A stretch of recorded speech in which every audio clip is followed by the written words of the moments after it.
ETF investing has to be simply the best way for any beginner to start investing. But investing in general is pretty confusing. So today we're going to cover off what an ETF is, why they're so powerful, what to look for in buying an ETF, and some of the risks that are associated with investing. Let's rip into it. An ETF, simply, it's just an exchange traded fund. And all it is a collection of stocks sold under one group. Kind of like a buffet, you get access to a whole group of things for one set price. And in the case of an index ETF, all that is a collection of stocks designed to track a major index, like the S&P 500 or ASX 200.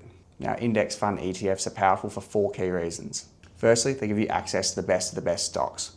Think of an index ETF kind of like an all-star team. You've always got the best players on your squad. And when someone stops performing, they get booted for a new up-and-coming star. Number two, they're simple but seriously effective.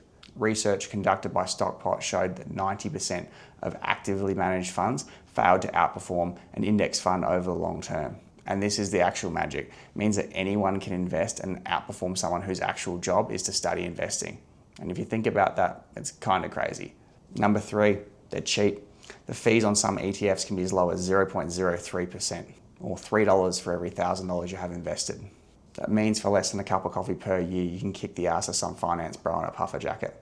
Number four, diversification. One ETF can hold hundreds, if not thousands of stocks, pretty much covering every major company in the world.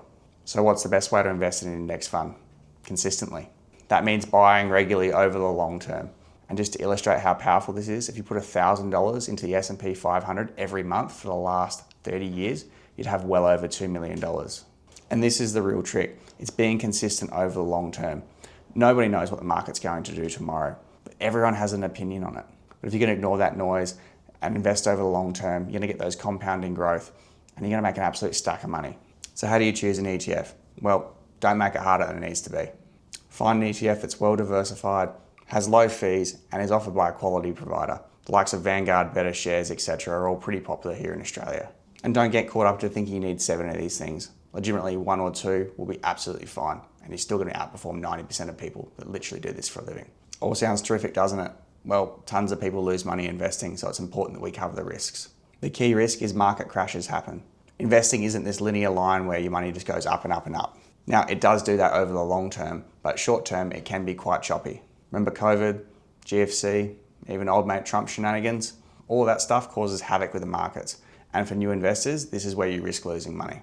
But it's important to remember that over the long term, the market is going to adjust and correct itself and eventually reach new highs, as it's done time after time. But what if you buy today and the market crashes tomorrow?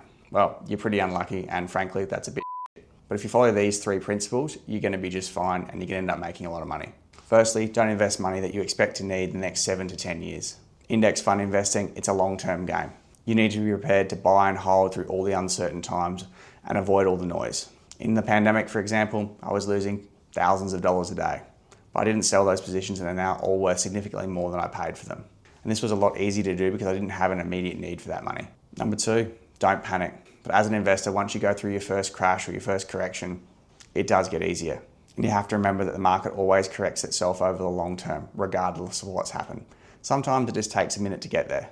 But I always like to use this analogy. If you bought a car for $20,000 today, and tomorrow someone offered you $10,000, you're probably going to tell them to just because someone says the car's worth $10,000 doesn't mean it actually is. It's important to remember you only realize your losses in investing when you sell, and what happens in between buying and selling almost doesn't matter.